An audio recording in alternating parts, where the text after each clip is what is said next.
welcome to Register on Track for the Faculty of Management. We're going to be talking today about how to get prepared for June 7th. We also have some lovely folks on the call here to welcome you as well.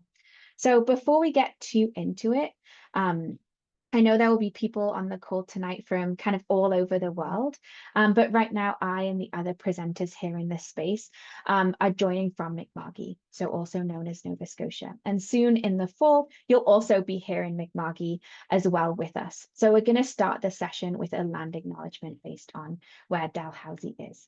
So Dalhousie operates in the unceded territories of the Mi'kmaq, Wolastoqey, and Pesco-Tumaquati peoples. These sovereign nations hold inherent rights as the original peoples of this land. And we each carry collective obligations under the Peace and Friendship Treaties. Section 35 of the Constitution Act 1982 recognizes and affirms Aboriginal and treaty rights in Canada. We recognize that African Nova Scotians are a distinct people whose histories, legacies, and contributions have enriched that part of Mi'kma'ki, known as Nova Scotia, for over 400 years.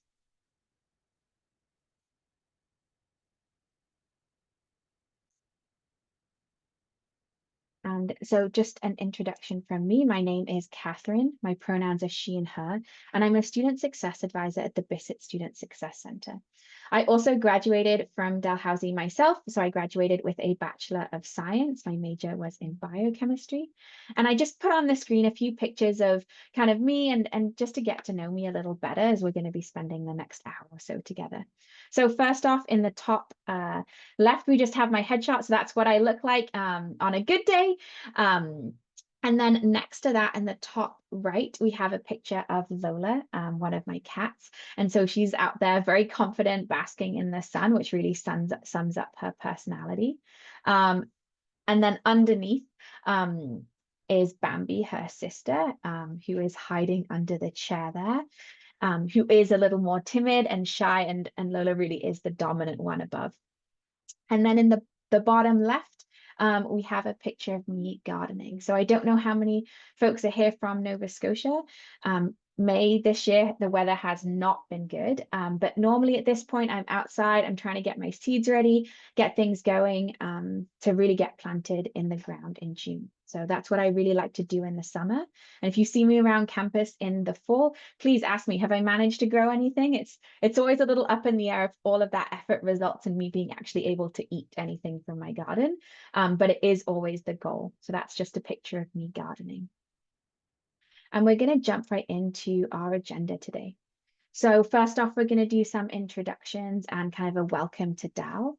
And then we're really going to into the courses and the steps that you need to do to be able to prepare for June 7th. So how to pick your courses, how to create your schedule, how to register, and then other key supports for success when you come in the fall. So to kickstart that welcome, I just have a welcome from my team to yours. Welcome to Dal!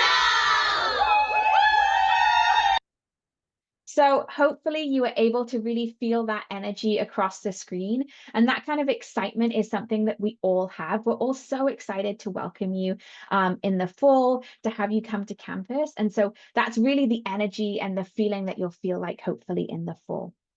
And with that, like, welcome to Dal. And so some things to think about, some things when you meet with an advisor to chat about is like, what are you excited about coming to Dal? Like, what made you decide to come to Dal? What drew you here? And then also what challenges maybe you're anticipating? Are there some things, some supports that you might need, or some things you can set up and get started now to help set you up for success in the fall? And then there are so many different ways to tailor your experience at Dal based on what your interests are and how you want to get involved. And so how do you plan to make the most out of your time at Dal? What do you want to do when you're here at Dal? And so with that, I'm going to pass you over to Brooke, a student in your faculty, to talk a little bit about how she's involved at Dal and her experience. Hi. So yeah, my name's Brooklyn. I just finished my 4th year here at Dal. I originally started in the Bachelor of Management program, and then I transferred over to the Recreation Management program. So I'm still getting that bachelor's degree of Management, but then I'm also getting a bachelor's degree of science recreation as well, and it's a 5-year program, so I still have one more to go. Yeah, so like Catherine said, I've tried to be quite involved on campus. I got elected as the president of the Dalhousie Management Society for this upcoming year. So if you're to attend any of the Management Society events, those will be through me and the rest of my wonderful team.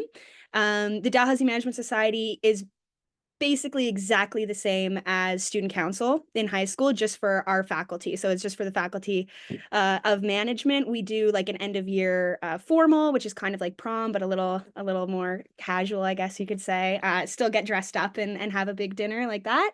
And then we have lots of events throughout the year. So if that was your thing in high school, I would definitely recommend coming to check us out. We have lots of roles for first year students, or if you just want to come to the events, you don't even have to sign up. You can just come.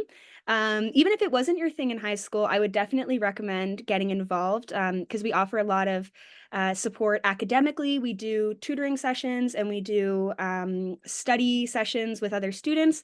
And we also offer a lot for professional advancement. So if you're interested in getting to know some of the businesses in Halifax, if you think you'd be interested in working here, I would definitely recommend coming to some of those events as well. I know that it definitely helped me being involved with the society all throughout my time.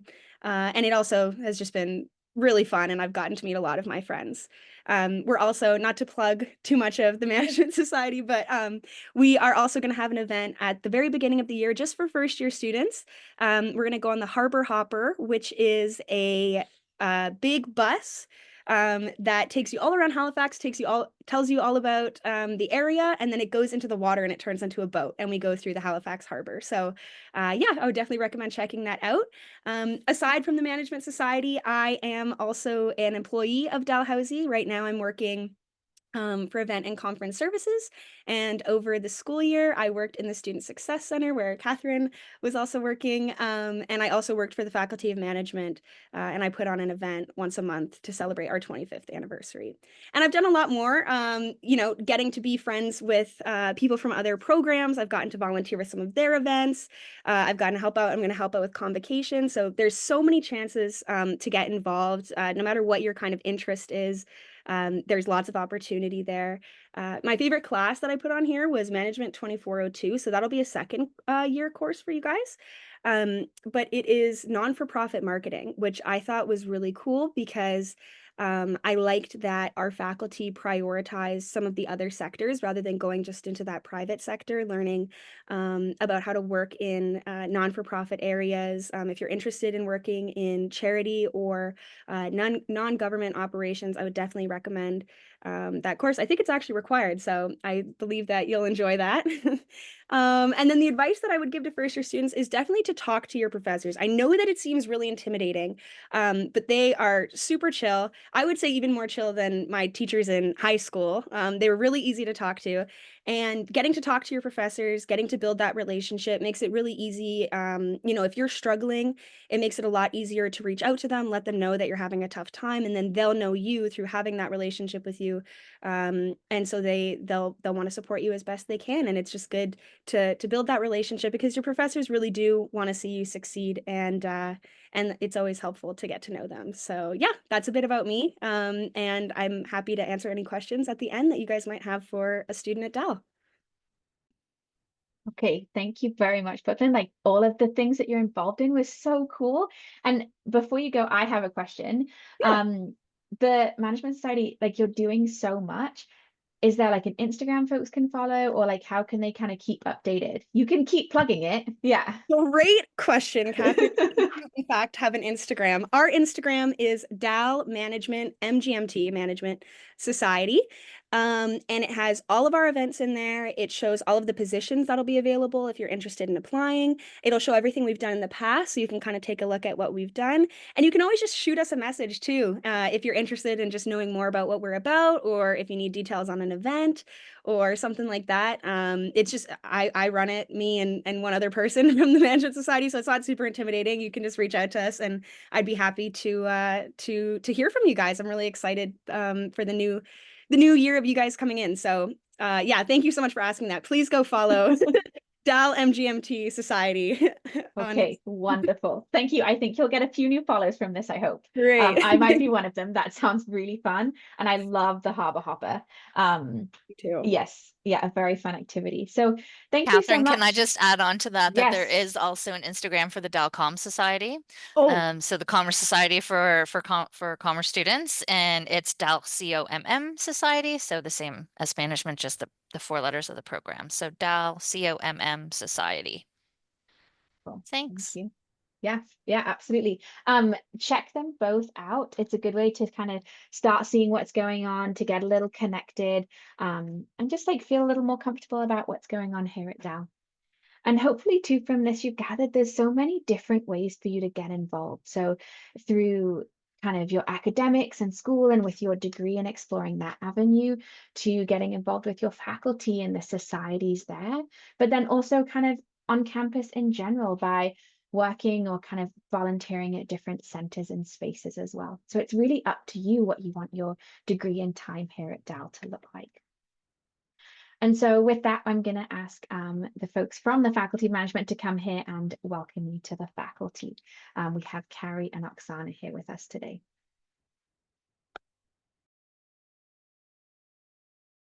Um, well, hello everyone. I am Oksana Shkurska, and you can see here on this slide, I'm an Assistant Dean of Undergraduate Student Success and Engagement.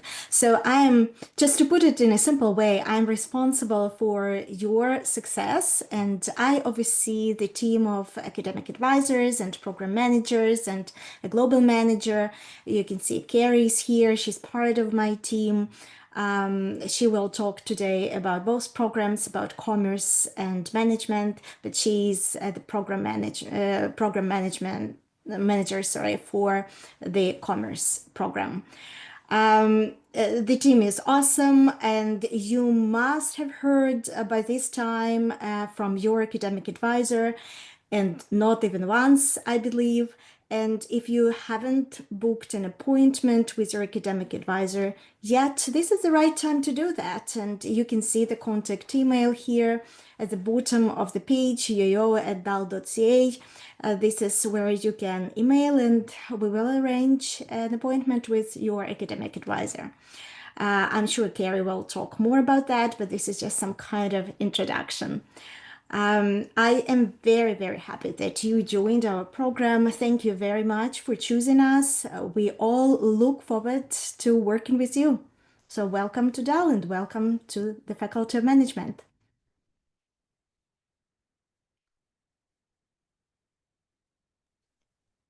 Catherine, I don't know if you want me to introduce myself as well, but Yeah, folks. Carrie, go ahead. Now it's your turn. The floor is yours. My name is Carrie Hunter, and I have been with the Commerce program for almost 20 years now, so not to age myself, but a long time. And I've done many roles within the program, but the longest one is as program manager. So I hope to see you getting involved, making great use of your time, but also using all your resources wisely. Regardless of the program, you want to make sure that you're getting connected with all the supports, because we all are here to help you succeed throughout this time. It'll be a bit of an adjustment in the beginning, but we want to help you get your feet, hit the ground running, and before you know it, you'll already be graduated. You'll be like, where'd those 4 years go? Yeah. So without any further ado, I'll turn it back to Catherine. Great to have you. Wonderful. Thank you. Yeah, and thank you for that welcome. And it gives you a bit of an insight into the Faculty of Management, the supports available to you, and also from Oksana, a little bit of a thing to do in the summer, which is to contact the undergraduate advising office and book a meeting as well. And check your email if you haven't already, because it sounds like you should have already heard from them too. So thank you very much. And now we're going to jump right into really what we're here for today, which is getting ready for course registration. So the first thing that we're going to look at is a few things that you'll need to do before registration day, just to make sure that you're set up for the day.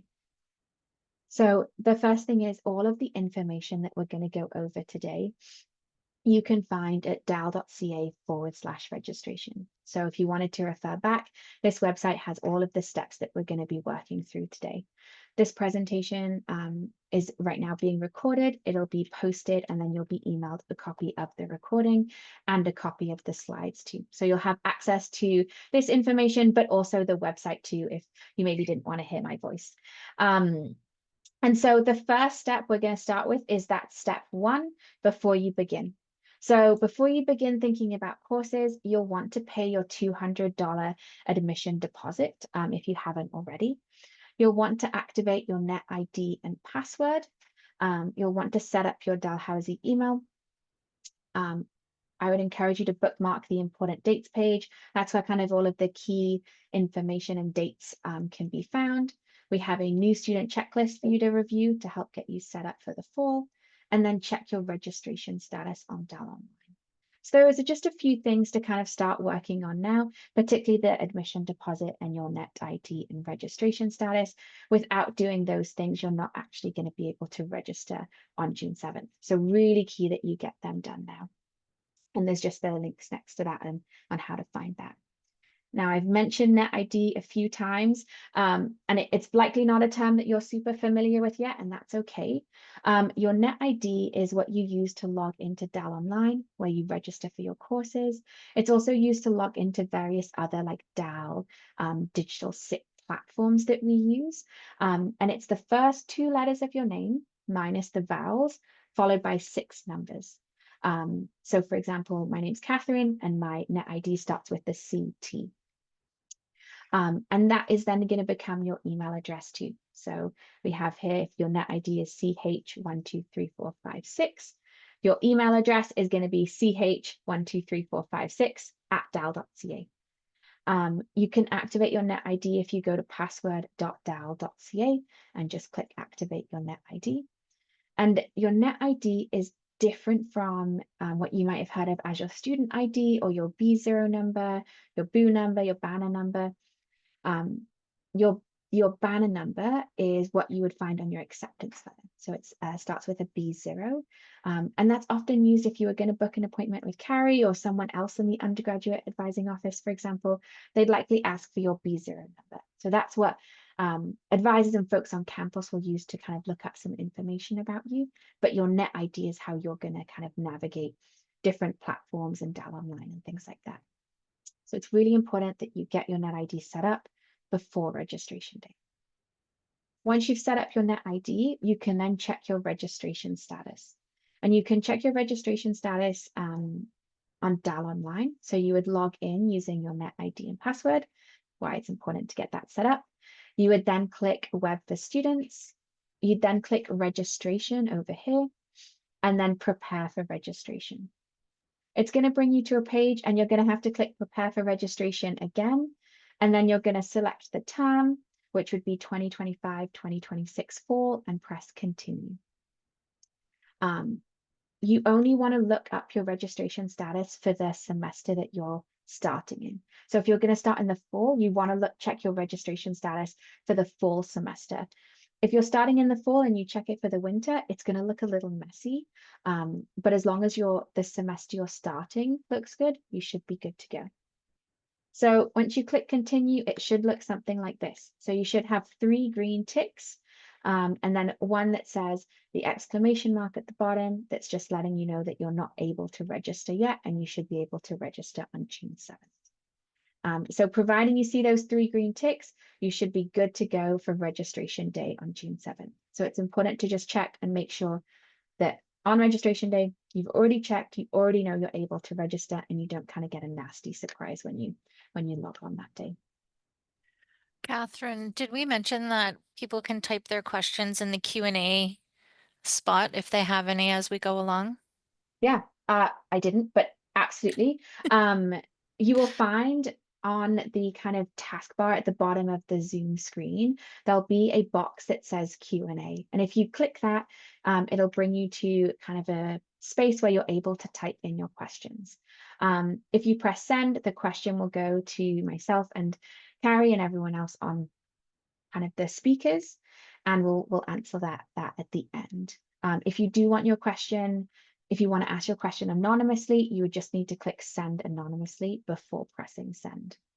And feel free to kind of throw them in now, but we will at the end then take some time to answer them live so everyone has the opportunity to hear. Thank you for that, Carrie. Okay, so that's what you really need to do to prepare kind of on the platform side and get set up. And now we're going to talk a little about finding your courses. So first, if there are transfer students in the audience, a lot of this information is geared to first-year students coming directly from high school. So if you are a transfer student or you think you might have transfer credits, you are able to apply for those transfer credits now. And so you can do that at dal.ca/transfer credits. The process can take some time, so I'd encourage you to start and put that application in now for your transfer credits. It is not automatic. So you do need to initiate that with the application for transfer credits to be able to receive them. Registration is also open for transfer students now. So if you're coming from a different post-secondary institution, you should be able to register now.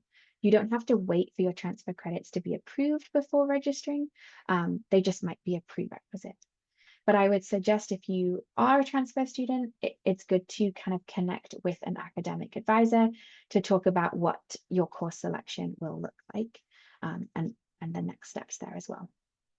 And then before we move on, in September, there'll be a lot of like new to DAL stuff, a lot of orientation and different programming, and know that that is available to transfer students too. So if you are a transfer student, please stay on the call, join all the programming, and join us in September with all of that fun stuff too. Now we're going to move on to step 2. And so for step 2, you're going to look at your course planning worksheet. Your course planning worksheet is kind of a guide on course selection, and it's specific to your program. So if you went under step 2 on the registration page and then clicked course planning worksheet, it will bring you to a screen that looks like this. And I've circled at the bottom there, you go to your Faculty of Management, and then we have the Bachelor of Commerce and the Bachelor of Management course planning worksheets. And you can click the one based on what program you're joining. And this is just a screenshot of the Bachelor of Commerce worksheet you can see here. So on both worksheets, they'll have a list of the required and suggested first-year courses. There's also instructions on how to build your schedule and how to register, so step by step. There's also useful information about who you should contact if you need help, and kind of other tips and tricks about registration and course selection for your first year. So this really is going to be what you're going to use to then register for courses. It's available now, something you can go check out on that registration page. And if you have any questions about it, the undergraduate advising office would be the place to ask.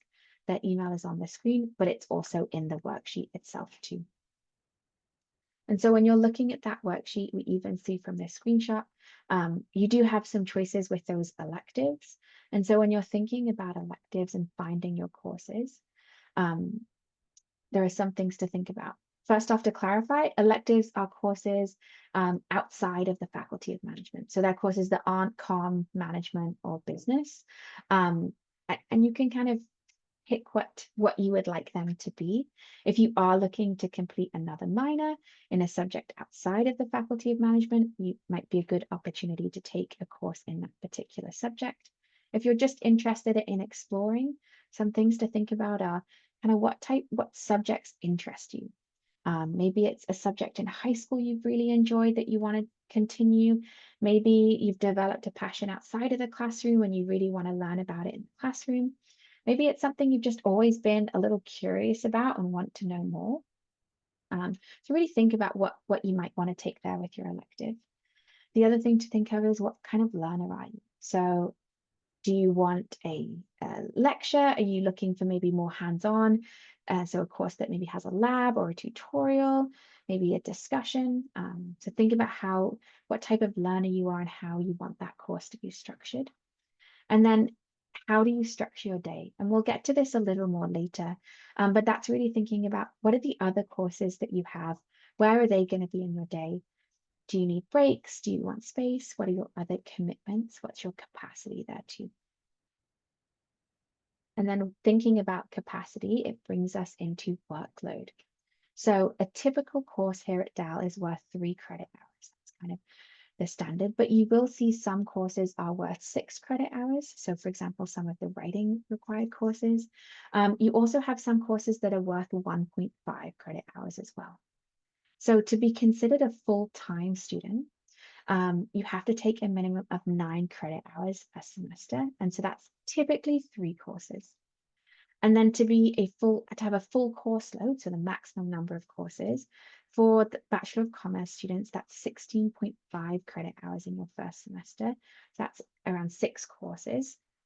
And for Bachelor of Management, that is 15 credit hours, so approximately 5 courses. So that's kind of designed. The full course load is if you're looking to graduate in that set period of time, this is how many courses to take. Now, recognizing that everyone has different commitments and different capacity and different timelines, if you are looking to take less than that full course load option or structure something slightly different to your worksheet, I'd encourage you to reach out to the academic advisors to talk with them about what that plan is going to look like, what course load would be best for you, and then how is that going to impact your degree. So they're always open to having that conversation. And if it's something you're thinking about, then reach out to them and initiate that. It's definitely an option. So that's some things to think about when you're finding your courses. The course planning worksheet is really going to lead this, and that's going to be your guide of what you should take and then what's recommended. And so with that, you've looked at your course planning worksheet, and you're going to use that to then create your schedule. And so you'll find on the last 2 pages of the course planning worksheet, you'll find a blank schedule. So you can print this and write it out. It's also fillable, so you can type it out on the worksheet online. And this really helps map out what your semester is actually going to look like and plan out when your courses are and make sure there aren't any overlaps. There's also an area at the bottom to record the kind of information you're going to need for registration day 2. And I will say there is a schedule for fall and a schedule for winter. I know winter seems like really far away right now, and it's finally just getting a little warmer, but it's really important on June 7th that you register for the fall semester and the winter semester at the same time. So do fill this out for the fall and the winter. And so with that, you're probably like, well, I don't actually know how my classes are or when they are. And so you can find all that information on the timetable. So if you go to dal.ca/timetable, that gives us all of the logistical information about a course. So the day it's offered, the time, the location, all of that information you can find on the timetable, and then use that information to fill in that blank schedule to create your schedule for the fall and the winter. So when you go to the timetable, you're going to have to select some options. So the first thing is it's going to ask you for terms. So in this case, you'll want to select 2025-2026 fall and 2025-2026 winter. It's up to you to look at them both at the same time, or you can select one, look at fall, and then go back and select winter. And then under location, here, you have several options. I would encourage you to select Halifax, online, and other. That just allows you to see all of the options available to you by clicking those 3. And then in the subject, you'll type in what subject you're looking for. So imagine I've typed in econ, and it's going to look something like this. So there's a lot of information on this screen, which I understand, and we're going to go through this kind of step by step. So the first thing that we have is the title. So we have the course code there, Econ 1101, and the course name, Principles of Microeconomics. And then next to that, we have a little play button, or a little kind of circle with a triangle in it. And if you click that, it'll bring you to a description of the course. So it'll contain more information about the course, what you're going to be learning, and anything else you need to know. So that's really great, especially when you're looking for electives, to give you a bit more insight into what a course is actually going to be. Then we have over to the right, we have what semester it's being offered. So this particular econ course is offered in the fall semester. Next, we have credit hours. So as I said, that typical course is 3 credit hours, but some are 6 and some are 1.5. So you'll just want to go ahead and check that credit hour column, and we can see here, econ is 3 credit hours.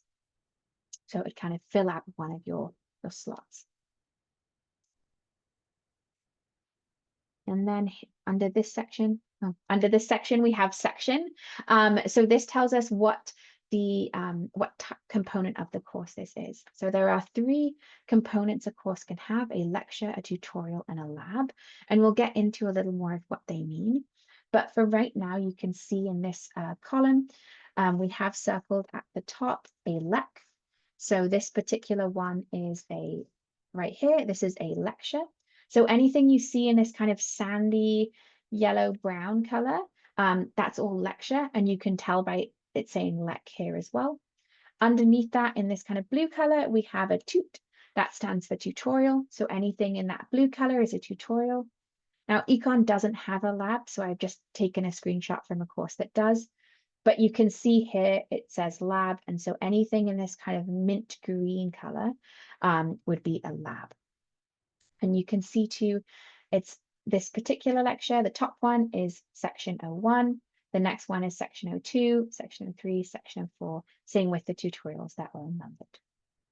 And so when you are registering, what you want to do is, if under your course name there is a sandy colored option, so a lecture, and a blue, a tutorial, you want to make sure that you register for 1 lecture section and 1 tutorial section.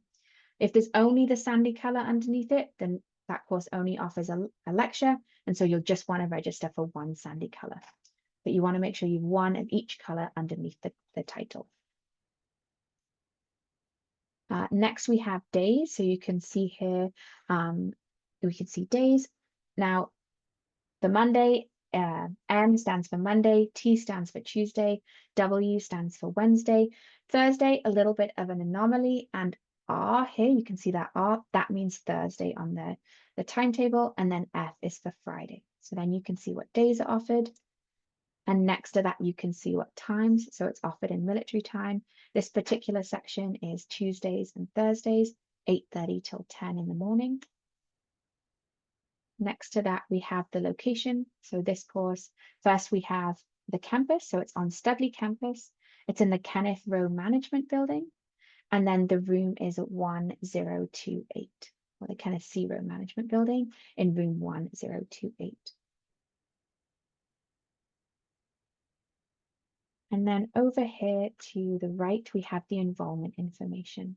So in that first column, it's the maximum number of students. So this column here is the maximum number of students that can take this course. Next to it is the current number of students who are registered in this course. Next to that is the number of seats available. And then next to that is the number of people on a wait list. And then finally, we have the percentage the class is full.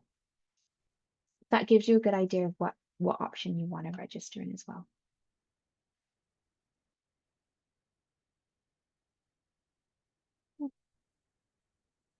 And then next over here, we have the CRN.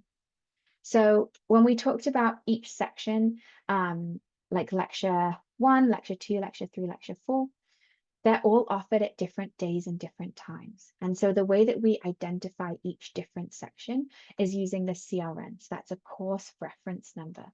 So what you want to do is, if you're looking at econ, you've decided I'm taking econ and I want to take econ Tuesdays and Thursdays, 8:30 to 10.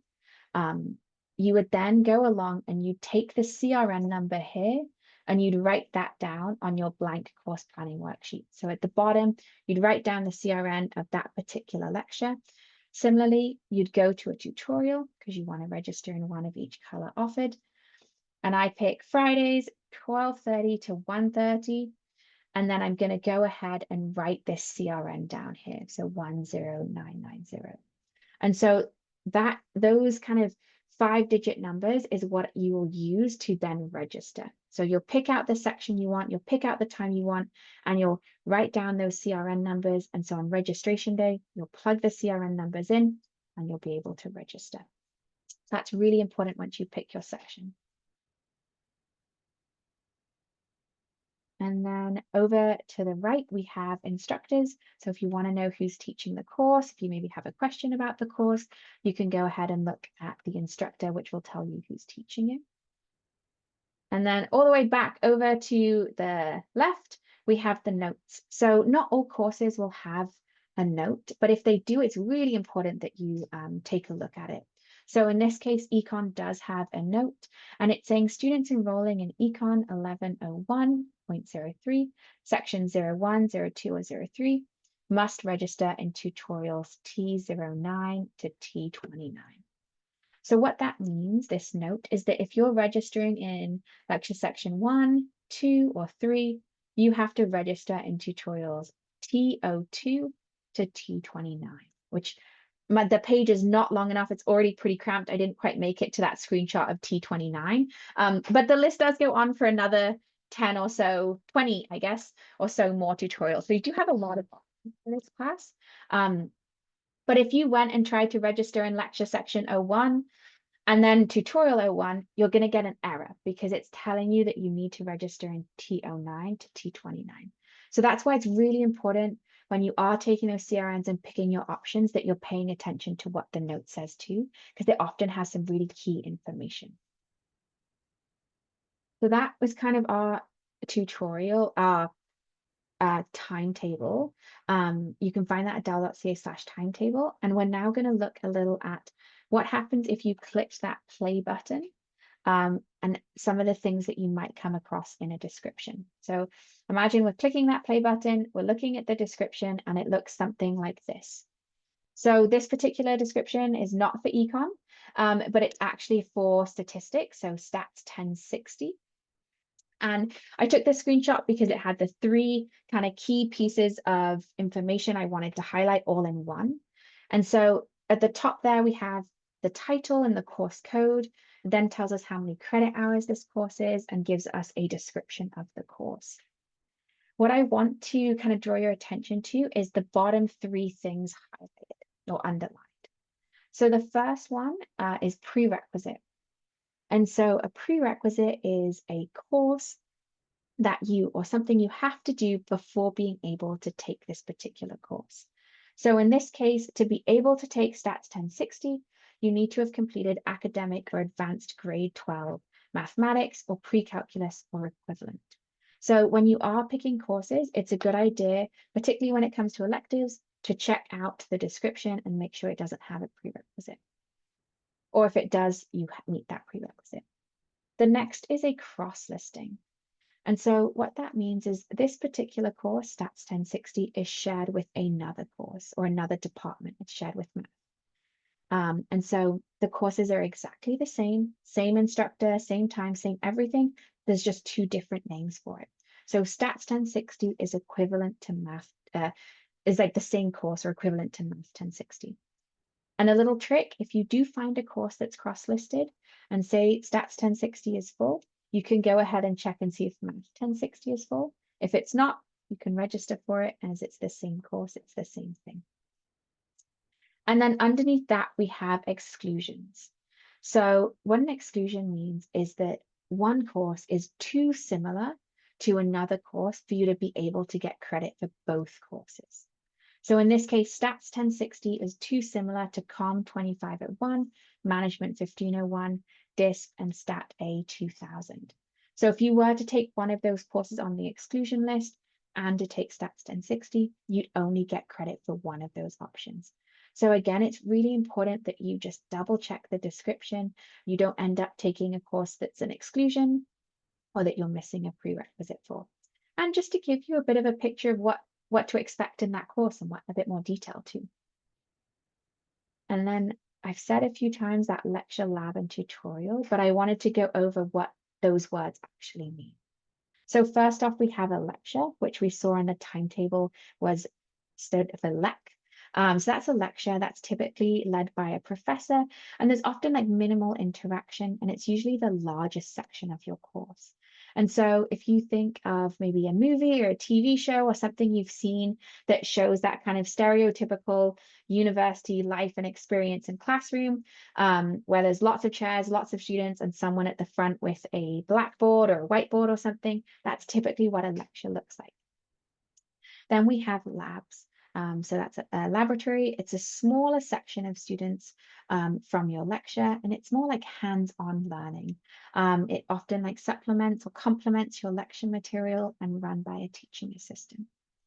We then have a tutorial, which is TUT in the timetable, and again, a smaller group of students from your lecture, and it's typically discussion-based or problem-solving based on the lecture content, and again, run by a teaching assistant. And so your lecture, your lab and tutorial are really great opportunities to learn in a different way about the course and the material. Now you'll find that some courses have a lecture, lab, and tutorial. Some courses will just be a lecture. Some courses will be a lecture and a lab or a lecture and a tutorial. Not every course will have all three components. And that's why it's good when you look at the name of the course that you're just registering for one of every color under the name to make sure you get everything, but not every course will have all three components. If a course does have a lecture and a tutorial and you try and just register for the lecture, you will get an error. So that's why like registering for those colors is really key. And then we also have some online courses too. So there are three types of kind of online course formats that I just wanted to make you aware about. So the first one is synchronous. So synchronous is a format that requires you to join the class online at a specific day and time every week. And that time is scheduled in Atlantic Daylight Time. We then have asynchronous. And so that's the opposite of synchronous, where the course does not require you to be online at a specific day and time. The material will be posted online and it will be your responsibility to find the time to go through that material. We then have a combination. So the course will be delivered using synchronous and asynchronous methods. It might even be delivered using online and in-person methods, and some sort of combination of that.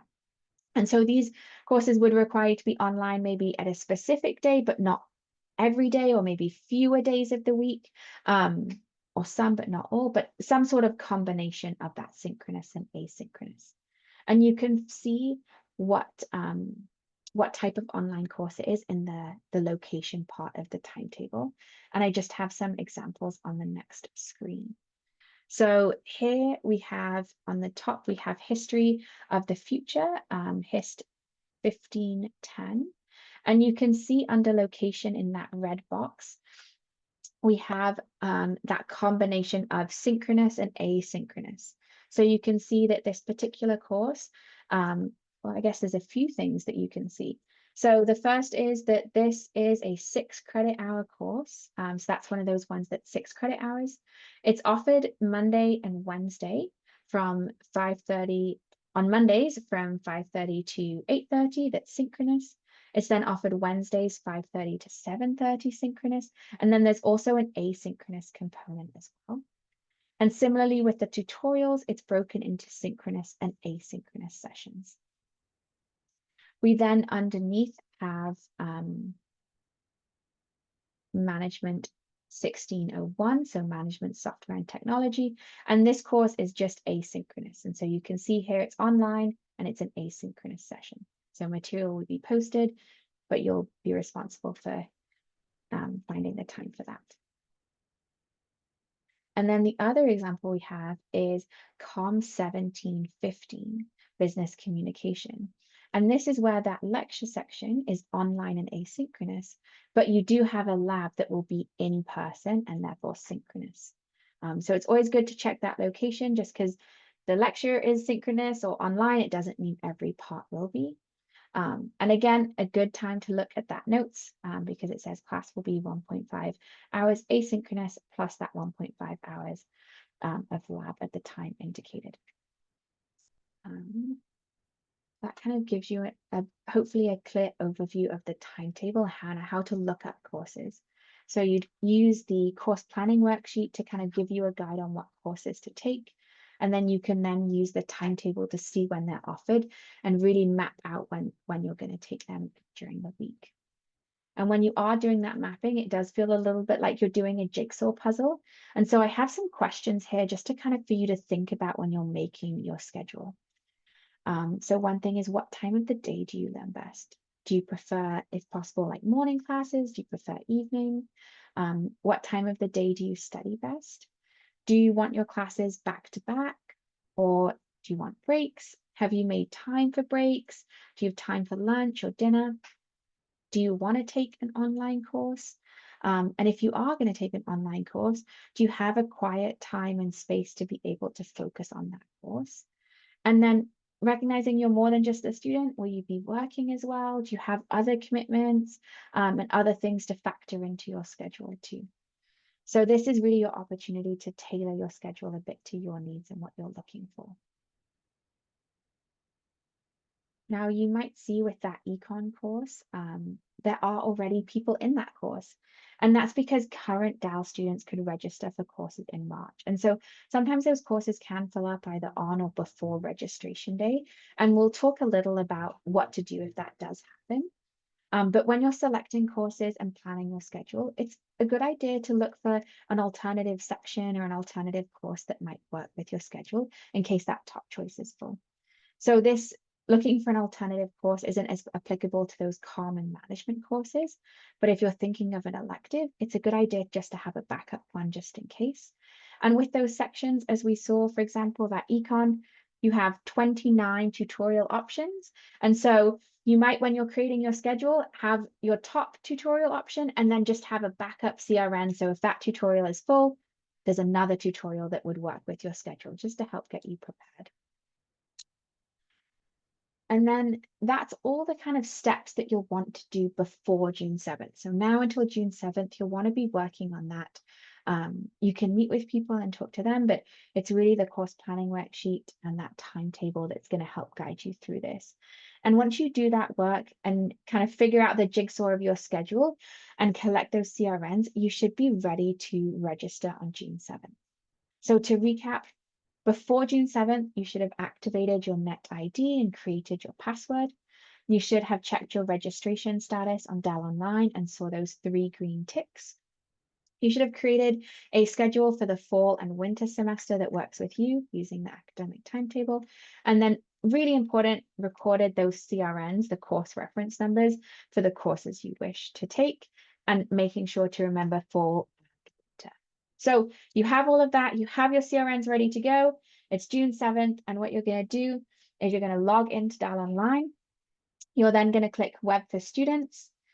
You're going to click Registration, Register for Classes, and then again, you're going to click Register for Classes. Just want you to double check, I guess.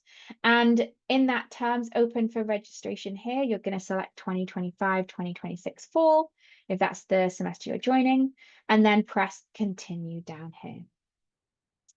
And that will open up kind of the registration portal area for you. And so first off, the first thing that you're going to do is it'll open up to find classes, but you've already done the work of getting the CRNs. And honestly, entering the CRNs is probably the most accurate way to do this too. So you're going to go ahead and click Enter CRNs right here. You've got your CRNs on the schedule, and so you're good to go. So in this box, you're going to type in your first CRN. You then can press Add Another, and another box will appear. And so you can add all of your CRNs that way, and then press Add to Summary. You also can enter CRN, add to Summary, and do that one at a time too. But once you press Add to Summary, in your summary, which will be in the bottom right of your screen, it will look something like this. Likely not with these classes, but you will hopefully have all of your classes and your status being pending along the side in gray.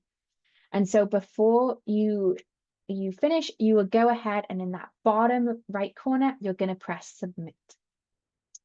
And so hopefully you press Submit, all of these statuses turn green and they all say registered and you're good to go. And that's it. You would just then go back and do it for the winter semester. And then you're done.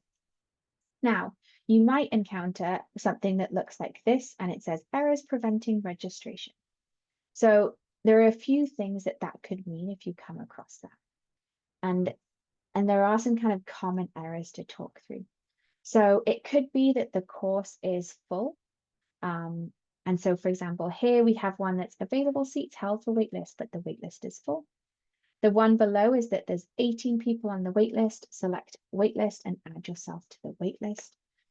And then below we have missing required course or grade, review course description for prerequisites. So this one here, that prerequisites, you would go back to the timetable, you'd click on that play button, and you would double check you have the prerequisites. And if you do have the prerequisites and you're not sure why, you can contact the registrar's office or the advising office to understand what's going on there. If you get something like this, where it's asking you to join a waitlist, you're going to go ahead and join that waitlist. So what you would do back in that summary section, which would be on the bottom right, is you just go under action here, you'd click waitlisted and then submit. Once you do that, your status will turn to green, it'll be waitlisted, and then you should be good to go. So with the waitlist, you will get a notification on your prepare to register page. So the space that you checked when you checked your registration status, you'll get a notification there saying that you've got a seat into the class, and then you would go ahead, come in here, and you go under action and click web registered, and then click submit and join, add yourself to the class. Before we jump into a little more about waitlists, I just wanted to say too, the other error you might encounter is something that says linked course missing. And so if for example, for econ, you just register for that lecture section and you don't have a tutorial, you'll get an error that says linked course missing. And so then you again go back, check the timetable, make sure you've got everything. If you don't, you can go ahead and add in that tutorial. Now for the waitlist, if you do come across a course on June 7th that's full, there's a few things to kind of do and think about. One, hopefully you've made your schedule, you have a backup course or section in mind, you can plug that in and you're good to go. You also can keep checking the academic timetable. So the academic timetable does change over the summer. People kind of come and go a little from classes. So even if a course is full on June 7th, it might be that space opens up later. If the course does have a waitlist, you can definitely add yourself to the waitlist, and then hopefully get a spot if one becomes available. And then particularly for electives, you will complete your degree over multiple years. So if it doesn't work this year, maybe that's an elective you take later.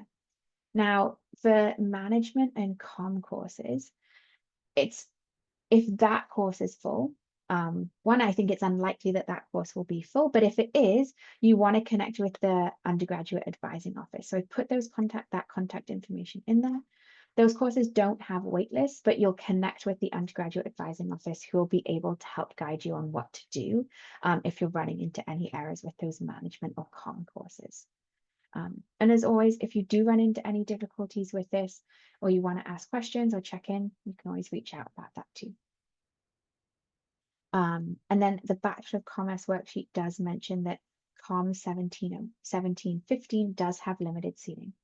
So if that is full, you can substitute it for another elective and then take COM 1715 in the fall of second year. But all of that information is on the course planning worksheet. And again, you can always reach out to the undergraduate advising office too. So hopefully you registered, you saw all those green ticks, everything looked great, and you're just going to do one last check and then you are good to go. And so in the bottom right corner, you'll be able to see your schedule. And so hopefully it looks something like this, and you'll be able to see that your schedule that you created on the course planning worksheet matches your schedule here, and you'll be good to go. One thing that does tend to trip students up is that the system allows you to register in a course that conflicts with another course. So if you register for 2 courses at the same time, the system will let you register for it. So it's really important that you go ahead and check your schedule and there aren't any conflicts. This is just an example of what it will look like if there is a conflict. So we can see that differential and integral calc is conflicting with German for beginners. They don't both have those green ticks. So if you see that, check the timetable, see if there's another space or option available, and you can always connect and move things around. But before you log off, you just want to make sure that your schedule looks smooth and there aren't any conflicts there. And then don't forget about winter. So you've done fall, fantastic. You're going to go ahead, change the term to winter, and then you're going to do it all again. Now, one thing that might help keep things kind of straight is that the fall CRN start with a 1 and the winter start with a 2. But you'll want to do that both on June 7th to make sure you get a seat in all your courses. And now if you have any questions about this, either now or during registration or at any point, there is a help section. And so Dal Online does have a help center that you can just click help on Dal Online. And they have some really fantastic videos and information on how to register, join a wait list, all of those things. It's something you can check out now if you want, or if something comes up later, it's always available. So that really covers the registration process, from the steps you need to do before, finding your courses, making that schedule, and then on June 7th, registering. And so hopefully that makes sense, and we'll be able to answer some questions about it at the end too. But now we're just going to switch and talk a bit about some supports available to you as a DAL student. And so really, we're going to go over a lot of different resources available to you, but the biggest takeaway here, and I hope what you've just taken from the call and the people here tonight, is that people here are really keen and willing and excited to help you. And so if you have a question, if you think you need a support, but you're not quite sure who to go to, reach out, because we might not always be the right person, but we often know who to refer you to or who might be the right person and help connect you. So really the biggest takeaway from this is there is lots of support available, and everyone here is really ready and willing and excited to help you. So if you are looking for something, reach out, ask that question, and get connected. But now we're going to get into the nitty-gritty of those supports as well. So the first one is financial services. And so awards and financial aid is a branch of the registrar's office, and they can help with things like scholarship and bursary funding. They can help with creating a budget, accessing temporary loans for emergencies, and connecting you with on and off campus services to assist with kind of any money issues too. We then have the registrar's office. So I like to tell students here that the registrar's office, anything that you see on Dal Online, it's likely the registrar's office can help you. They're the folks who do admissions and registration support, so likely the ones you've already engaged with when you applied and got accepted. They also help with transcripts and transfer credits. They have the financial aid team there, and then also confirmation of enrollment. We then have the undergraduate advising office, who I've mentioned a few times during the presentation. And these are your academic advisors. So they're here to help make that successful transition to university life. They're here to help you understand your program requirements and your regulations, to help kind of navigate your degree and tailor that to your interests, and then map out strategies to achieve your educational and career goals, and develop action plans. If you do encounter an academic difficulty or other difficulties, there's it here to help support you with that as well, and have already been in contact with you. So if you check your inbox, you should have already received an email from them. We next have the Student Accessibility Center. So if you're coming from school and you've had something like an IEP or a learning plan, this is kind of the DAL equivalent to that. So they offer one-on-one advising to help students identify and reduce barriers students face to the classroom, exam, and other spaces on campus and their learning. And so they can work with you to advocate on behalf of and alongside of you to support your transition. And they can help assist you in accessing disability-related funding and connecting you to resources on and off campus. So they really help put in accommodations in place to reduce those barriers. If this is something you used in high school, if you had an IEP or a learning plan, or if it's something you think you might need when you get here, I would encourage you to reach out. You can email or phone and book an appointment with them now. So get that process started, get it set up, so when you come in the fall, everything is set up, you know what's going on, and you're good to go. So they're open all summer, and so if you do think you'll need this, or you just want to explore it, I'd really encourage you to reach out to them now and start that. We next have student health and wellness. So these are kind of your family doctors while you're here with us on campus. We have medical appointments with doctors and nurses. We offer same-day counseling. We also have a social worker to help with problems of living. And you can get things like your flu shot, prescriptions, medical testings, all done at the center on campus. And then, as Brooklyn said, we have professors. So often your professors will host office hours for each class, and it's a great opportunity for you to get to know your professors a little more, learn about what they do, what their research is, to ask for help or clarification about any assignments or work you might have, and just to get to know them. So they're a really great resource.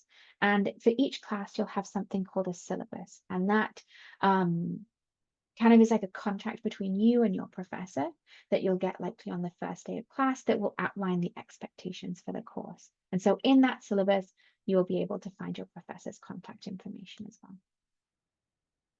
Next, we have studying for success. So studying for success is a fantastic resource to help with study skills. So they offer one-on-one appointments with study skills coaches to develop study skills, to understand your learning style. They offer various workshops on just about anything you can think of, such as managing your time, how to take a short answer exam or multiple choice exam. And then they also offer tutoring for support with specific courses and exam prep. So it's a great resource. I'd encourage everyone to reach out to them and just get a little touch up on your study skills and see how you're feeling there too.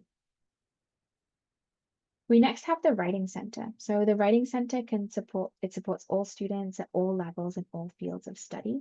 And they offer one-on-one appointments to discuss any written work at any stage. So whether it's, I have this question and I don't know how to answer it, all the way to, I've answered this, I've done my essay, do you mind just rereading it?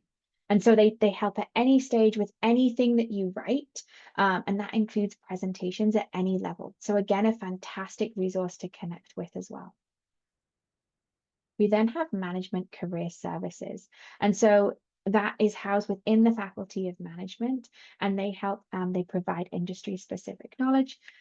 They help with like career development opportunities and also co-op and internship support. They also help with the job search and support with kind of your application to different jobs. They have various workshops that they offer throughout the year, and they'll also review your resume and your cover letters as well. So they're a great resource and one you'll, I'm sure, be in touch with a lot during your time here at Dell. We then have the Black Student Advising Center. So this is a cultural hub of support programs, events, and resources for students of African descent. And they offer free tutoring in math, chem, bio, and writing support. They can help advocate for you and help navigate resources for you, both on and off campus, and support with navigating funding, again, both on and off campus. And alongside the Black Student Advising Center, the Faculty of Management has also a Black Student Navigator. So a lot of the things here with the advocacy, the advising, the resource navigation, the Black Student Navigator in the Faculty of Management can help with as well. We then have the Indigenous Student Center. And so the Indigenous Student Center is a support environment for Indigenous students to gather, meet other students, and have access to supports and services. So they offer tutoring in bio, chem, math, and stats, but they also have lots of folks coming in and offering drop-in hours. So accessibility, health and wellness, career advising, academic advising, library support, all of that. They offer office hours at the Indigenous Student Center.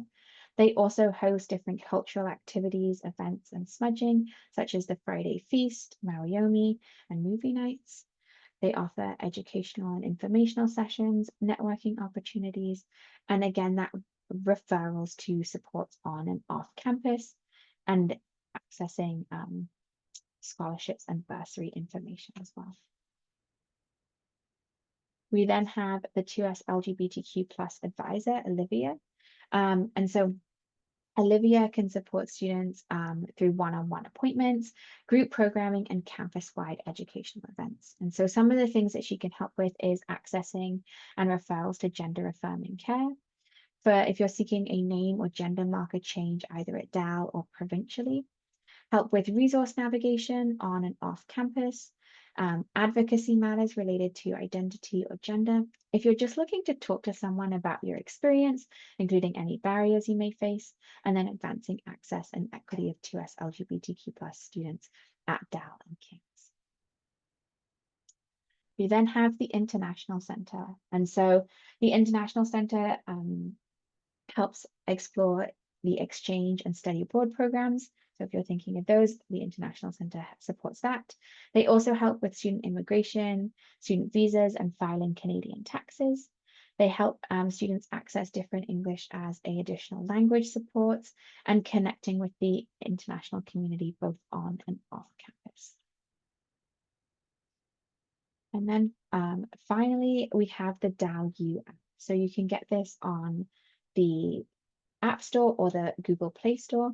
And this, you also can find it online, but this connects you with people, information, systems, announcements, all of that. And it's a great way for you to get connected with your fellow students and classmates before you come. So there's lots of great information there and different communities that you can chat with and engage with too. And so that covers some of the resources available here at DAL. And I know there was a lot, and you'll have access to this so you can refer back to it. But again, the key piece is there are lots of people here to help you. So if you have a question, if you need something, reach out to someone and we'll likely know who the right person is. And so to wrap it up on kind of why we're all here is registration day opens Saturday, June 7th at 12 p.m. Atlantic Daylight Time. And so your deposit payment, your $200 admission deposit, is required before registering, and it can take up to 48 hours to process. So if you haven't already, it's a good time to do that before registration day. You will need to activate your Net ID and password before registering. So to be able to access DAL online, you do need that set up. And if you do run into any errors or struggles or challenges on registration day on the Saturday, the registrar's office is open from 12 p.m. to 4 p.m. on Saturday, June 7th, to help answer any questions you have or troubleshoot any registration errors you run into. So they're available by phone, live chat, and email on the Saturday.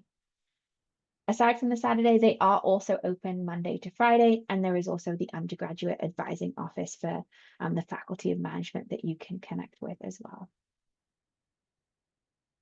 And then thinking kind of bigger picture, if you go to dal.ca/new students, there's a lot of helpful information on how to be prepared to come to DAL in the fall. So there's a new student checklist, there's helpful tips and information about orientation, and some information for friends and family and supporters. So that is kind of the end of the presentation. I'm going to drop a survey link in the chat. We'd love to know how we did. So feel free to answer that, and you entered a chance to win $100 on your DAL card. It'll also be emailed to you afterwards as well. And we're now going to jump into the Q&A features. So I know I talked about it at the start, but just a reminder, at the bottom of your screen, you can click the Q&A button. It looks like this. You can type in your questions into the text, click send. If you don't want your name associated with it, if you just click send anonymously, you'll show up as anonymous, and then we'll read your questions out and answer them out loud. So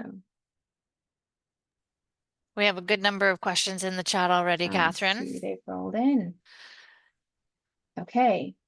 The first one's probably best answered by you. Did you want me to read it for you?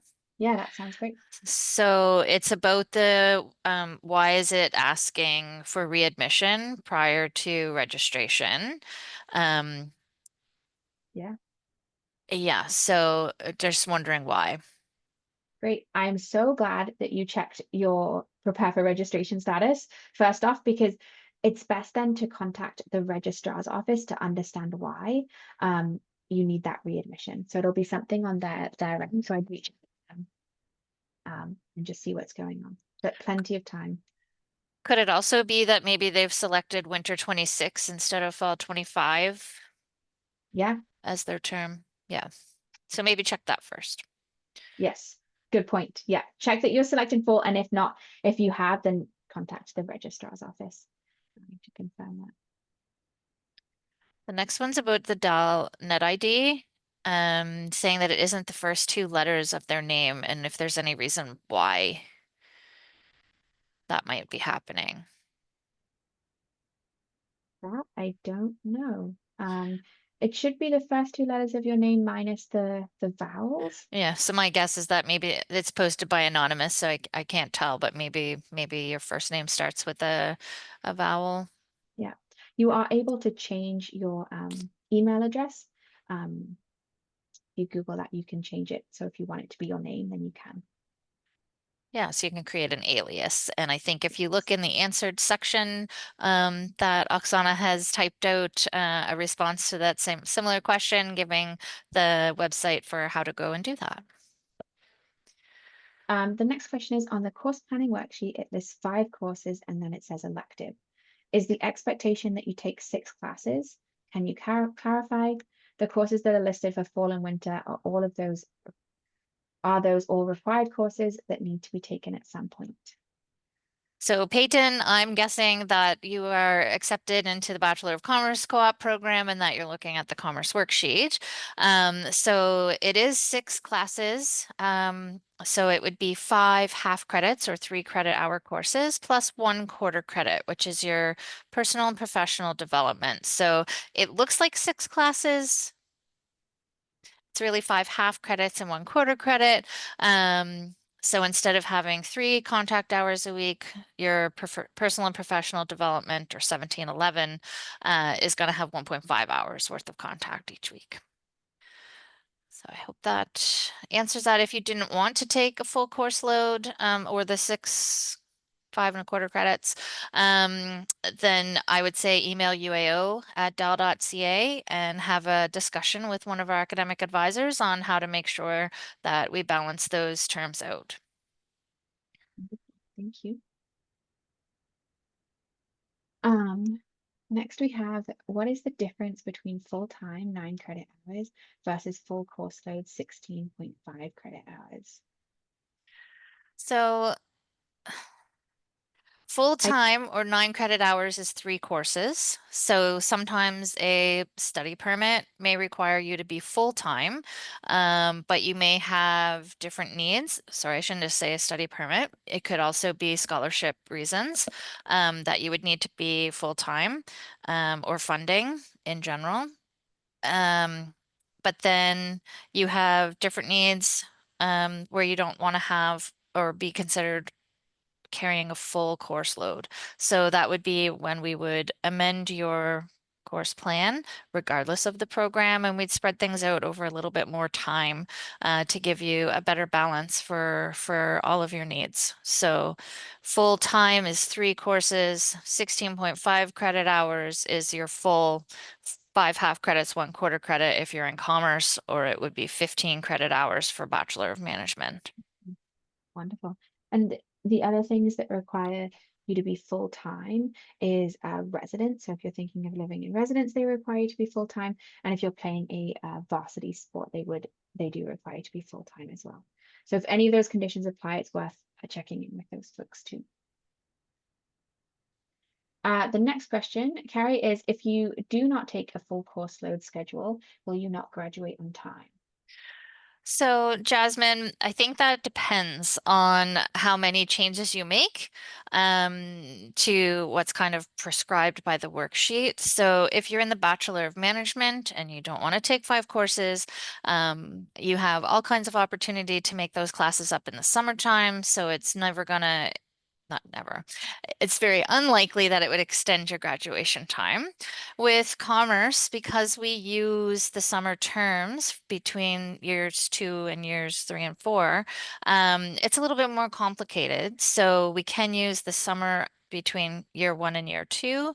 You could also take a course on each of your work terms. Not sure I recommend that either. So I think it's a good opportunity to meet with your academic advisor, discuss what your concerns are, talk about what your needs are, and then we come up with a plan, again, that fits all of that for you. Wonderful. Thank you. The next question is, what does it mean if it's 0 credit hours? So I that think, just, oh, go ahead, Catherine. um, no, please go for it. Yeah. Well, usually that's a tutorial or a lab.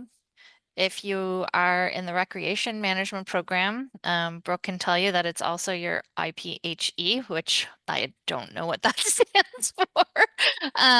But these are things that you do that you don't officially receive academic credit for, but they're required as part of your program. So the tutorials, the labs we've learned are attached to your lecture. So your contact hours are wrapped up in that 3 credit hour course lecture. Where the IPHE, you have to register for it every semester while you're a student, and you do get a pass for it. Uh, so it's required as part of the program, but it's not fulfilling any of your overall 120 credit hours. And I think that touches on the next question, which is, are tutorials mandatory and what are they for? Oh, Maya, that's a depends. So that you will usually learn by reading your syllabus, and listening to what your professor requires. So in classes where, like, I'll use Com 1010 as an example, which is Intro to Business in a Global Context. That course has a 1.5 hour a week lecture and a mandatory 1.5 hour a week lab. So those two courses together equal your 3 credit hours that is attached to Com 1010's lecture. So in some cases, a tutorial might just be there for extra help, but in other cases, the tutorial is going to be part of the extension that you talked about, Catherine, of the lecture itself, right? But that should be clearly outlined in your syllabus what the expectation is between you and the professor.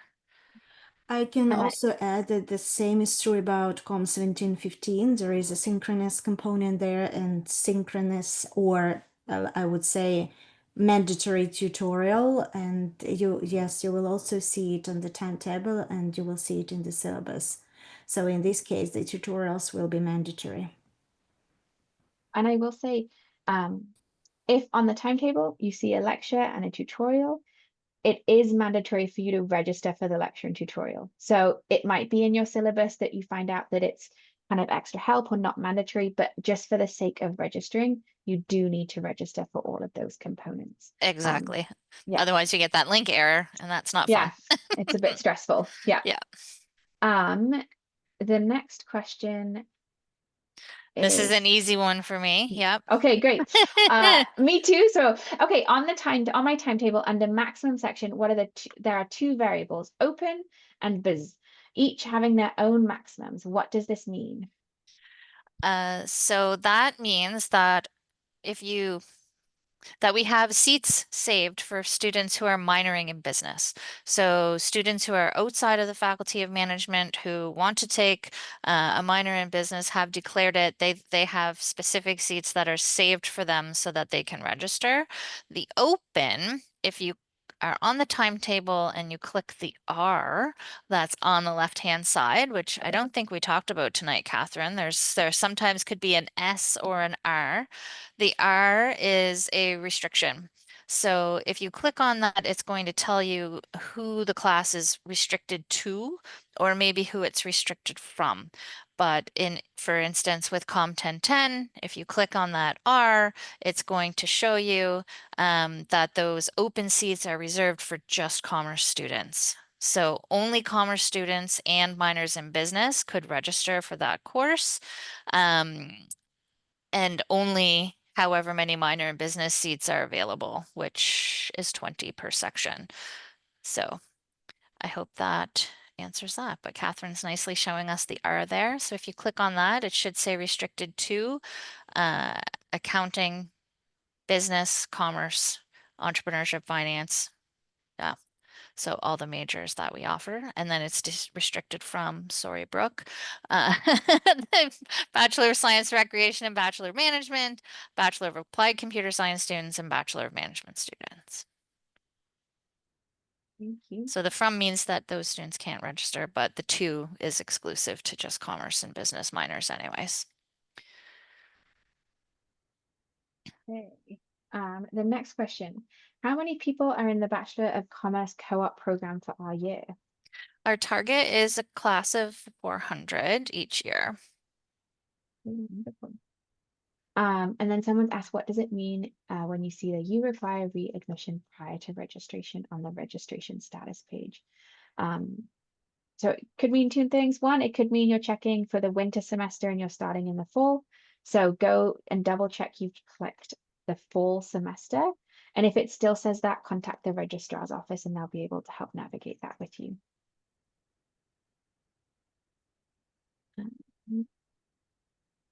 The next question, should I be concerned the first two letters of my net ID are random and not from my first name? No, as long as you have your net ID and it's activated, you're good to go. And I would recommend that everybody follow the instructions for creating an alias so that you have like carrie.hunter@dal.ca instead of a random CR number. Yeah. It's much easier when you're networking and speaking to someone at an event, which we hold very early on in the fall semester. There's a huge business networking night that Management Career Services hosts. And if you're talking to an employer, it's way easier to say first name dot last name or whatever combination you do there, instead of letter, number. Yes, yes, it definitely is. Our next question is, are most first year courses in class or online? What say you, Brooke? All Do you of remember first year? Well, my first year was a little bit special because mine was in 2021, so I still had a little bit of COVID left. But Yes. generally, I think I'm safe to say most of the time they try to make first year courses in person, so that you're able to meet your peers, meet the people that are in your class, and get to know them, and also get to know your professors. So my answer would be, yeah, most of them are in person. And I would further add to that that for the commerce program, most classes, regardless of year, are in person. Bachelor of Management has a bit more flexibility when it comes to online offerings, but your electives could be either. And I would say either in person or a combination of both, because you will see that in many courses there is this asynchronous component, but still you are expected to be in person for tutorials, labs, and so on. Yeah, thank you. The next question, how do you know how many times a week you need to take your required course/elective? So your timetable should show that information for you. Catherine, could you share the timetable again for a moment? Pretty please. Yes, absolutely. Here you go. So if we focus in on Com 1010, we see here that section 1 is on Tuesdays.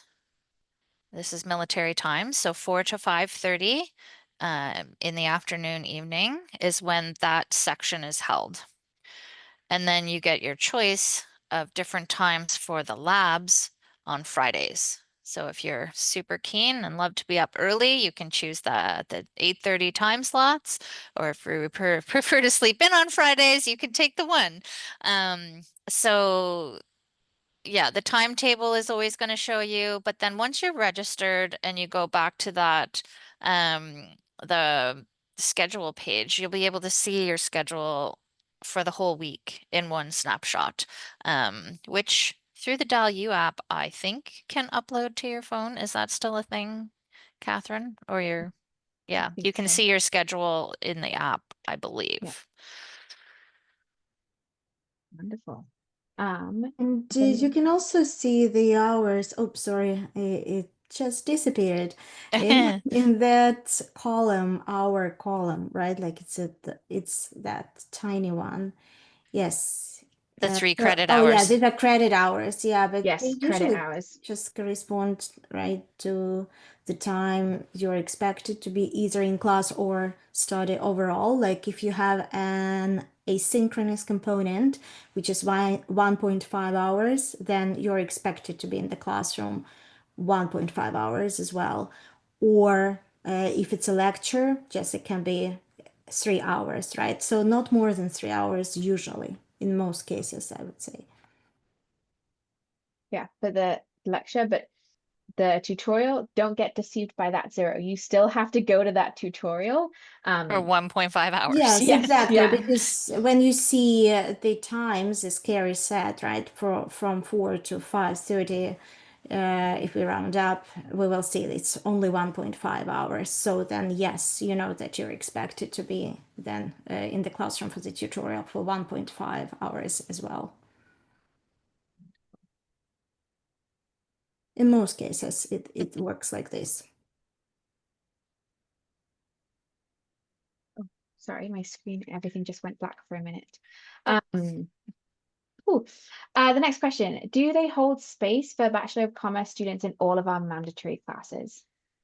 Yes. So if it says open, rest assured that those open seats are restricted for just commerce students.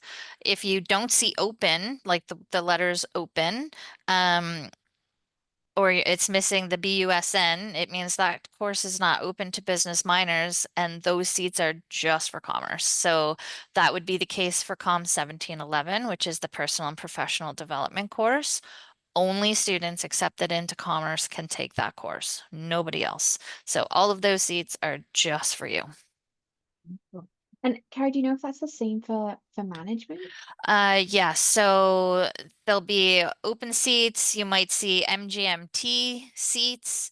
But yes, they have again quite a bit more flexibility. So you will see like seats saved for the minor in entrepreneurship and innovation, the minor in management, which is MGTM, I think. But yes, we do a lot of seat saving. That's always reassuring to hear. Yes. The next question, do I have to sign up for the asynchronous course or is that just included with the synchronous portion? So whatever the course calls for, when you enter your CRN and register, whether it's one CRN or two because it has a lab and or a lecture and a lab or a lecture and a tutorial, then everything is all accounted for. There's no extra things for you to register for outside of that. Thank you. Where do you go to find a list of electives outside of the Faculty of Management? Brooke, do you want to take this one? Sure. Yeah, I was just typing in the Sorry. No, that's okay. The list of electives outside of the Faculty of Management. Was that the Yeah, where would you go if you were looking when you're looking for an elective? Because I know you've had to pick them. Yeah, I have actually in my first year, just to throw this out there, I chose to take I was really into theater in high school and I took intro to acting and I took for my writing requirement, I took writing for performance and it was like screenwriting and screenplays. So you can just because you have required courses doesn't mean that you can't, have fun or pursue an interest if you're into that as well. Just wanted to throw that out there. But for electives outside of the Faculty of Management, I would visit the dal.ca website and I can grab the link for the specific page, but it'll have a list of all the different, I think the one that I've always gone to is the list of all the different faculties and then it has all the different classes in it. Would that be the correct link to send in the chat for them or would there be Uh, a more? I would probably just look at the timetable if it were Oh, me. okay. Yeah, I would just Yeah. look at the different departments that are offering classes. So instead of choosing management or commerce from that drop-down list, maybe you're interested in political science or sociology or a language. Then you could just choose from that drop-down list and see what classes are available there. So dal.ca/timetable, or you can choose view academic timetable from your student menu in Dal Online.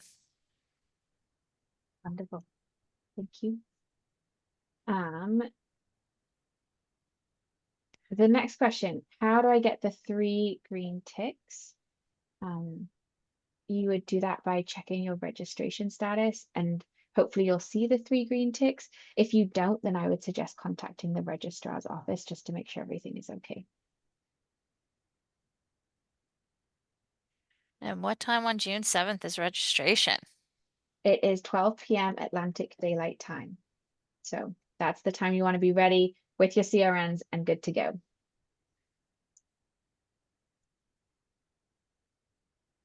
The next question, where can I find the course catalog, please?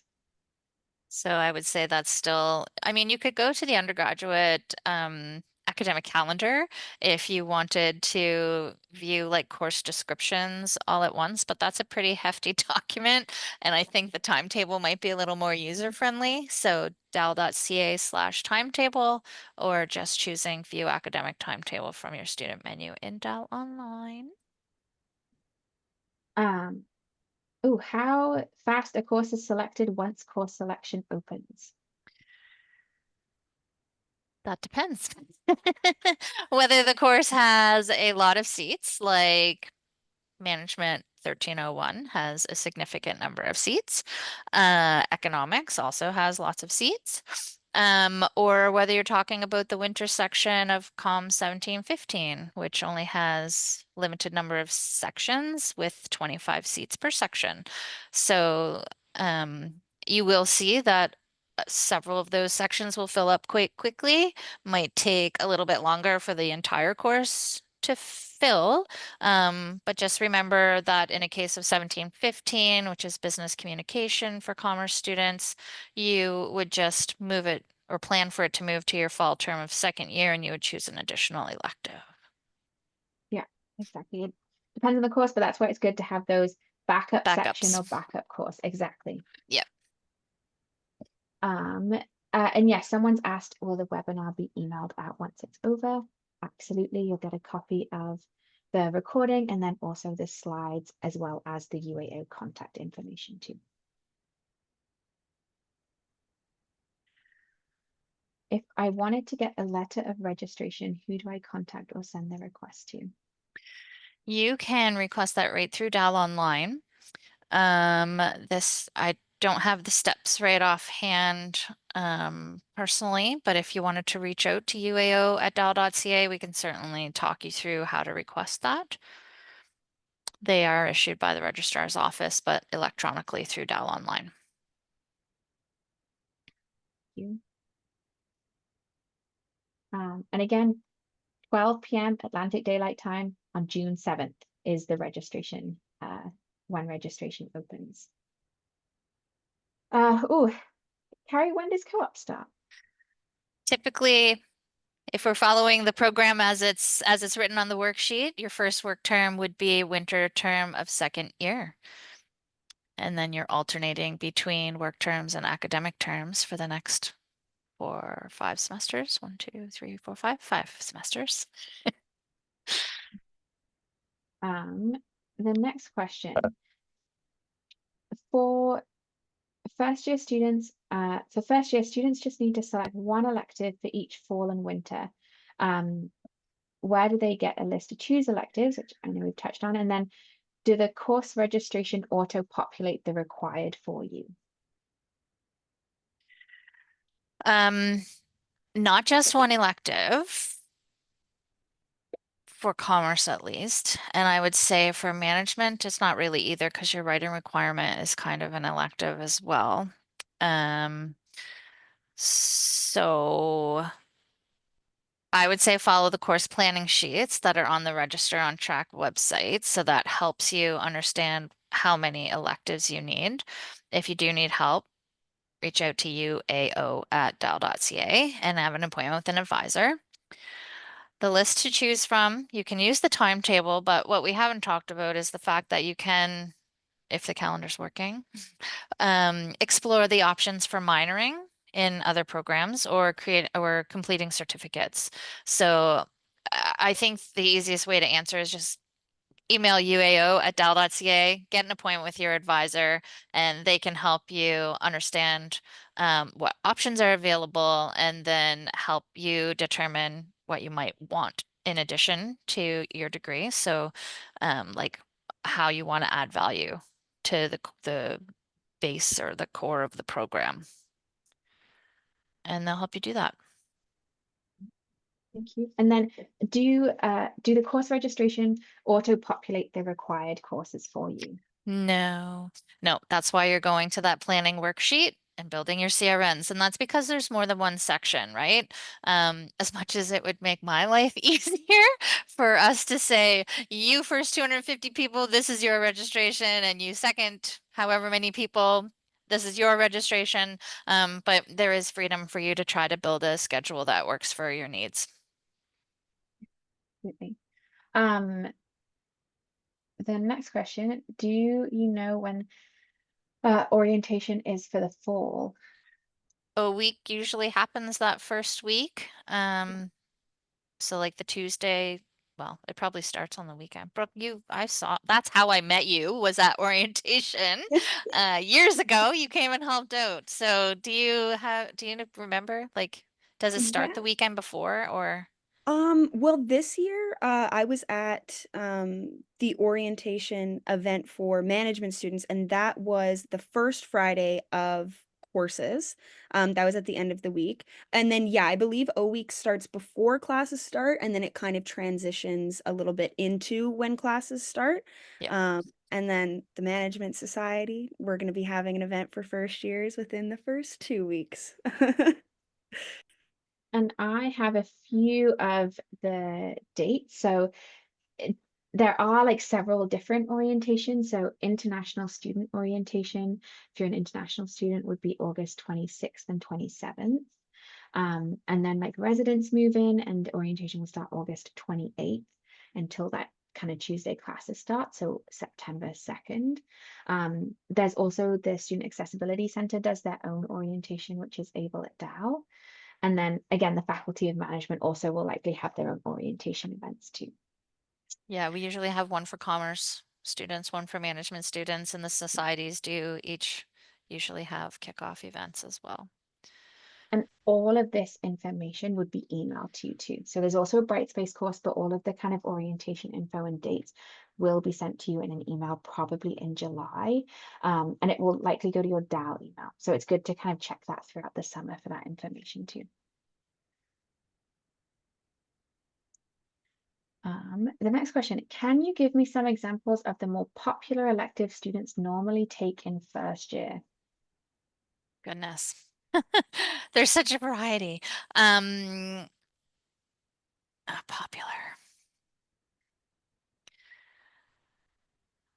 Brooke, maybe you better answer that one.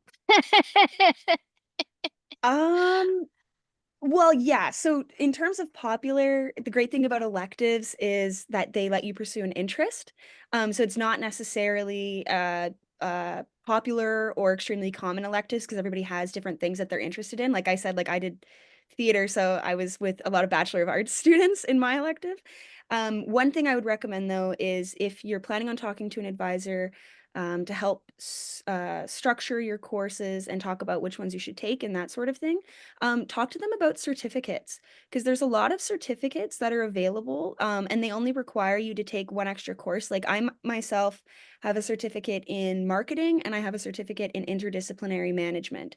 And the only thing I had to do for those was take two electives. One was a second year marketing course, and the other was a third year, which you guys wouldn't have to worry about. But later on, I did the interdisciplinary certificate, which was a third year management course. So definitely ask about that. Look into certificates that are available because a lot of the times you're able to take an elective and then it gives you a whole new certificate that you can put on your resume and that'll show up on your academic transcript as well. So that's what I would recommend. So in addition to the certificates you just mentioned, there is an intercultural certificate that Oksana could talk about as she teaches a course that's built into that.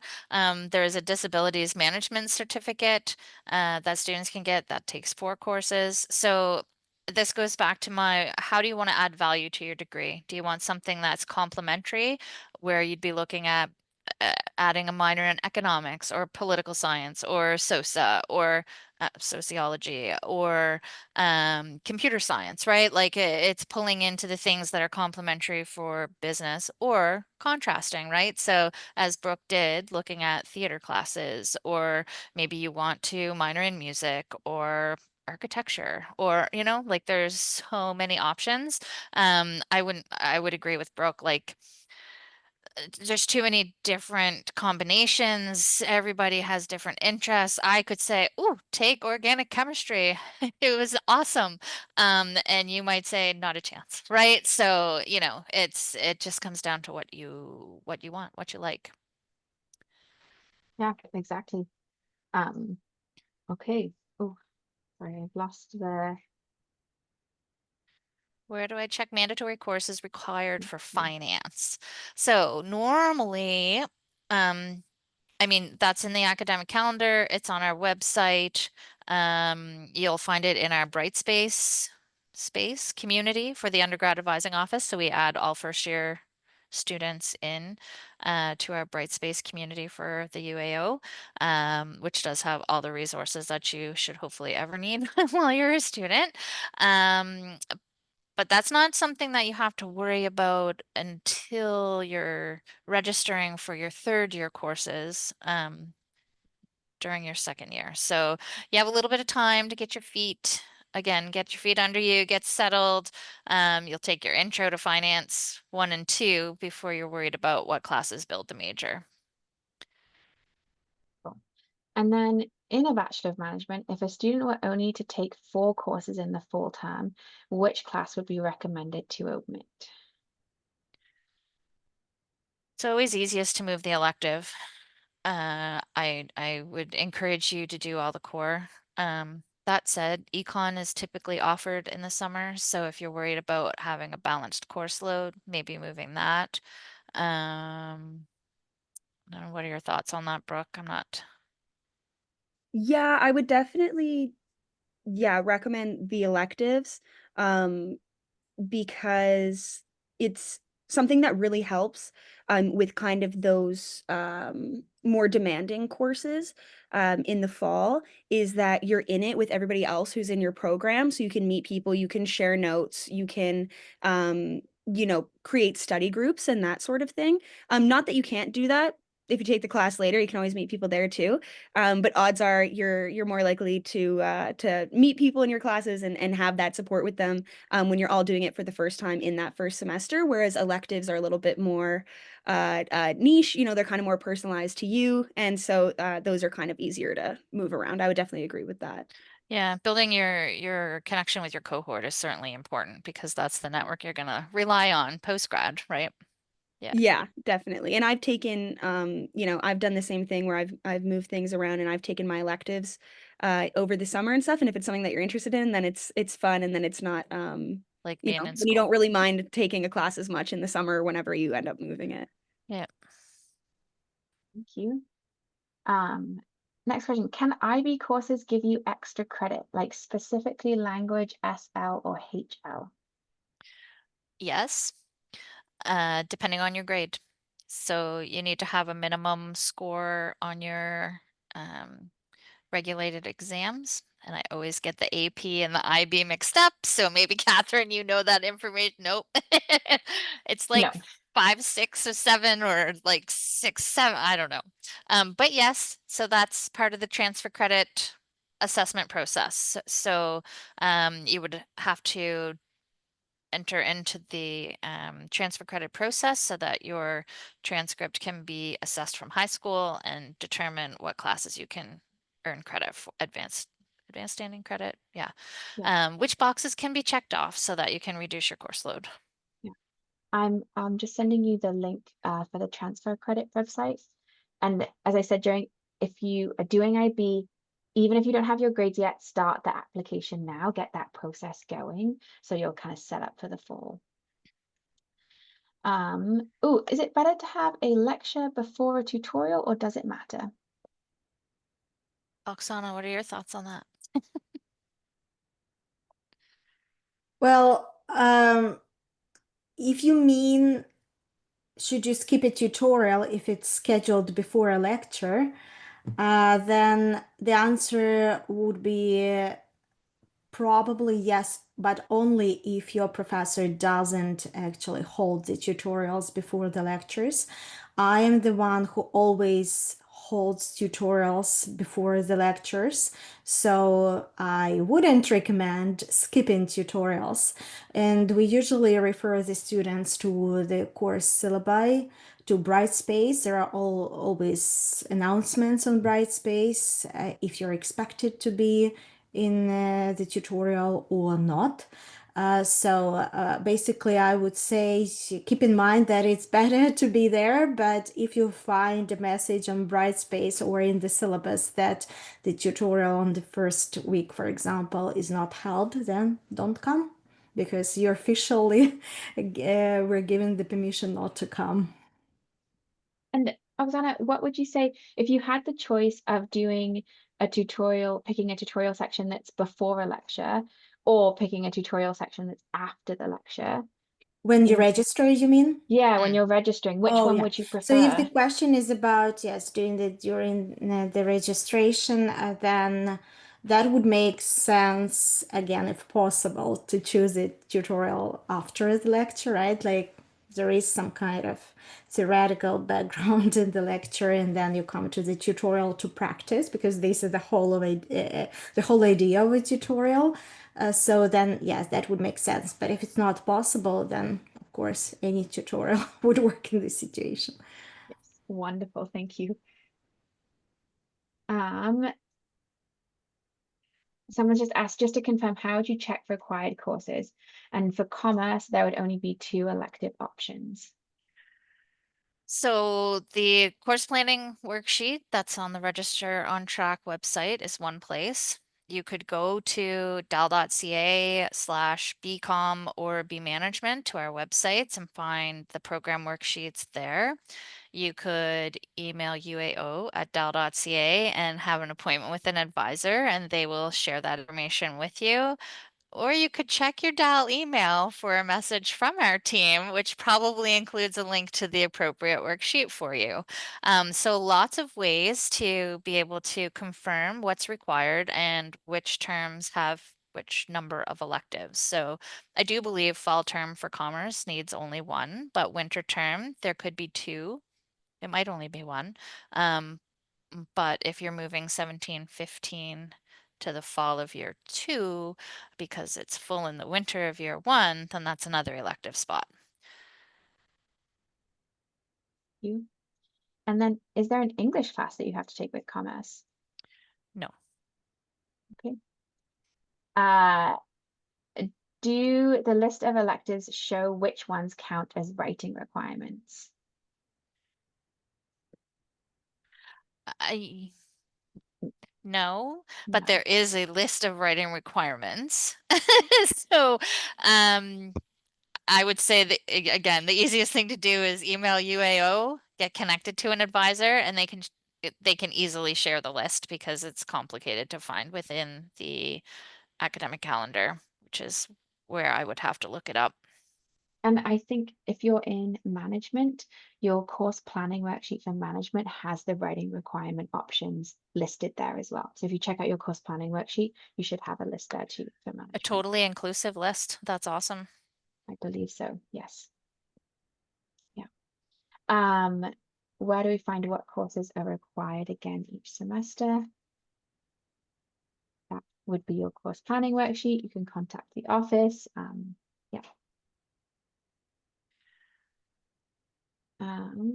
Is it possible to do a semester abroad if I'm in the Commerce Co-op program?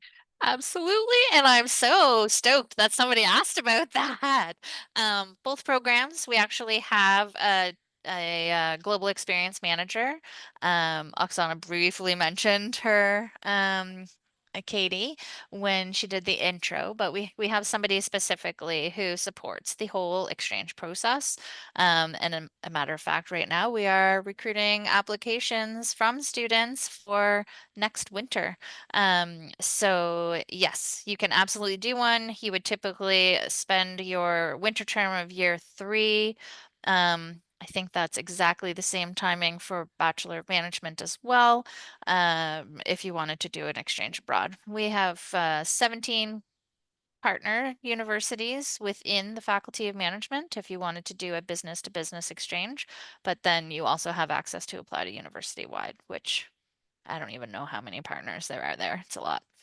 Yeah, and That's it's so definitely exciting. I'm happy somebody asked that question. yeah, it's a really fun and cool opportunity.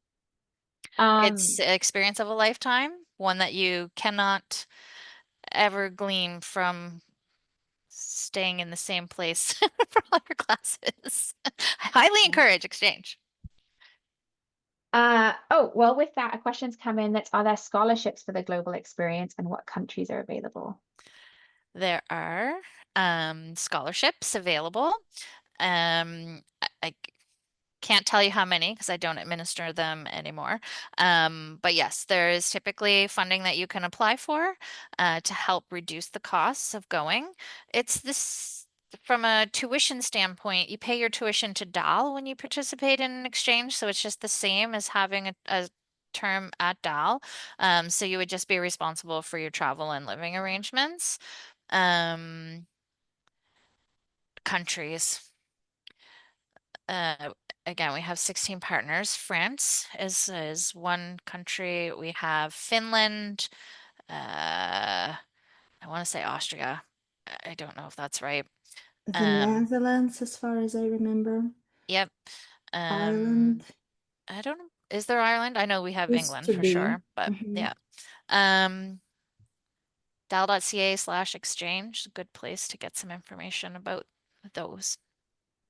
But you can still email uao@dal.ca and get connected to our global experience manager. Yeah, and our advisors also know about exchanges, so they can at least direct you to the right website for more information. Yeah, wonderful. Someone's asked about trying to get a different residence building. So you'd want to contact the residence office, and I will just send you that information here too, so you can reach out to them for a room change. And then when would a commerce student typically select a major? So the answer is true for both programs. We do a lot of work when you're in your fall term of year 2.